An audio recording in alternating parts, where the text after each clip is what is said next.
பெரியவா திருடிகளே சரணம். நல்லது நடக்கும், நல்லது மட்டுமே நடக்கும். நம்ம சேனலுக்கு சப்ஸ்கிரைப் பண்ணி ஆதரவளிக்கும் அனைத்து நல் உள்ளங்களுக்கும் நன்றி. உங்களால் முடிஞ்ச வரைக்கும் அடுத்தவங்களுக்கும் நம்மளோட சேனலை பற்றி சொல்லுங்கள், ஷேர் பண்ணுங்கள். நன்றி. இன்றைக்கி இந்த பதிவில் நம்ம எல்லாருமே வாழ்க்கையில் ஏதோ ஒரு வகையில் கஷ்டப்படுறோம். ஒன்று பணத்துக்காக கஷ்டப்படுறோம், ஆரோக்கியத்துக்காக கஷ்டப்படுறோம், திருமணம் நடக்கலை நம்ம பிள்ளைகளுக்கு, நம்ம பிள்ளைகள் நல்ல வேலை கிடைக்கலை, பிள்ளைகள் நல்லா படிக்கலை, ஏதோ ஒரு வகையில் நமக்கு துன்பங்கள் அப்படிங்கிறது வந்துக்கிட்டே இருக்குது, தொடர்கதையாக இருக்குது. நம்ம கொஞ்சோடு திருப்பி பார்த்தோம் அப்படின்னா நமக்கு தெரியும், நம்ம ஏதோ தப்புகள் பண்ணியிருக்கலாம், நம்மளுடைய முன்னோர்கள் பண்ணியிருக்கலாம், நம்மளுடைய அப்பா அம்மா பண்ணியிருக்கலாம், அவங்களுக்கு முன்னோர்கள் பண்ணியிருக்கலாம், இல்லை தப்பு பண்ணுறவங்களுக்கு நம்ம ஏதோ ஒரு வகையில் உதவி செஞ்சுருக்கலாம். அப்போ அதெல்லாம் நம்மளை என்ன பண்ணும் அப்படின்னா தொடர்கதையாக நமக்கு துன்பங்களை கொடுக்கும்.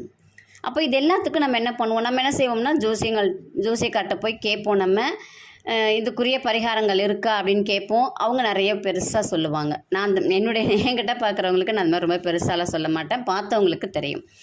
ஒரு பெரிய லிஸ்ட்டு கொடுத்து நீ இவ்வளோ செலவு பண்ணணும், அவ்வளோ செலவு பண்ணணும், திலஹோமம் பண்ணணும், அதை பண்ணணும், இதை பண்ணணும் அப்படின்லாம் சொல்லுவாங்க. நம்ம அந்த மாதிரிலாம் எதுவுமே செய்யாமல் எளிமையாக நம்மளுடைய ஜென்மமாக தொடரக்கூடிய கர்மா நீங்கிறதுக்கு மகாபெரிவா ஒரு அருமையான வழியை சொல்லியிருக்காங்க. அருமையான வழின்னா நீங்கள் போய் செய்கிற மாதிரிலாம் இல்லை, தினமும் நீங்கள் சொல்ல வேண்டிய ஒரு சில வார்த்தைகள். அந்த வார்த்தைகளை பெரியவா என்ன சொல்கிறாங்க அப்படின்னா மந்திர சொற்கள் அப்படின்னு சொல்கிறாங்க. அந்த சொற்கள் அப்படிங்கிறது நீங்கள் 108 தடவை சொல்லணுமா, எத்தனை நாளைக்கு சொல்லணும் அப்படின்லாம் கேட்கக்கூடாது. நம்ம வாழ்நாள் முழுவதும் அந்த மந்திர சொற்களை சொல்லணும். என்ன அந்த மந்திர சொற்கள் அப்படின்னு கேட்டிங்க அப்படின்னா, நடப்பதெல்லாம் நன்மைக்கே, நன்றி இறைவா நன்றி. இந்த நன்றி அப்படிங்கிற வார்த்தையை நீ தினமும் சொல்ல ஆரம்பிச்சிட்ட அப்படின்னா அது மிகப்பெரிய வெற்றியை கொடுக்கும் உனக்கு. இறைவனுக்கு நன்றி சொல்கிற அப்படின்னாலே உனக்கு மிக மிக அற்புதமான வெற்றி கிடைக்கும் அப்படின்னு சொல்லிட்டு மகாபெரிவா சொல்கிறாங்க. உன்னுடைய ஜென்மமாக தொடரக்கூடிய கர்மா குறைய ஆரம்பிக்கும், உனக்கே தெரியாது, நீ பார்க்கலாம் அப்படின்னு சொல்லிட்டு பெரியவா சொல்கிறாங்க. இது இவ்வளோ நாள் சொல்லணுமா, எப்போ சொல்லணும் அப்படின்னு இல்லை. ஒவ்வொரு காரியம் நீ செய்ய ஆரம்பிக்கும் போதும், நீ ஒவ்வொரு செயல் செய்ய ஆரம்பிக்கும் போதும் இறைவனை நினைத்து நன்றி சொல்லு. இப்போ இதை தான் நம்ம மாடர்ன் வேர்ல்டில் என்னன்னு சொல்கிறோம் அப்படின்னா லா ஆஃப் அட்ராக்ஷன். தினமும் நன்றி எழுதுங்க, கிராட்டிடியூட் அப்படின்னு சொல்லித்தராங்க. இதை தான் பெரியவா 70களிலே சொல்லிட்டாங்க அவங்களுடைய சொற்பொழிவில். என்னன்னு சொல்லியிருக்காங்கன்னா, கடவுளுக்கு நன்றி சொல். நீ சொல்ல சொல்ல உன்னுடைய கர்மா குறையும். உன் பிள்ளைகளுக்கு நீ சேர்த்து வைக்க மாட்ட உன் கர்மாவை.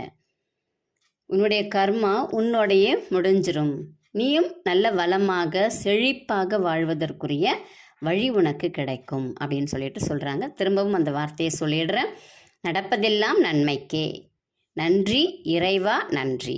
நடப்பதெல்லாம் நன்மைக்கே, நன்றி இறைவா நன்றி. நடப்பதெல்லாம் நன்மைக்கே, நன்றி இறைவா நன்றி சொல்லிட்டோன்னாலே நமக்கு பிரச்சனைகள் அப்படிங்கிறது குறையும்.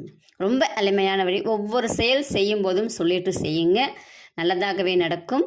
உங்களுக்கு ஜாதகம் பார்க்கணும், மலர் மருத்துவம் தெரிஞ்சுக்கணும், கற்றுக்கணும், இல்லை ஆலோசனைகள் வேணும், இல்லை மருந்துகள் வேணும் அப்படின்னா இதில் வரக்கூடிய எண்ணுக்கு தொடர்பு கொள்ளுங்கள். நன்றி, வணக்கம், நல்லதே நடக்கும்.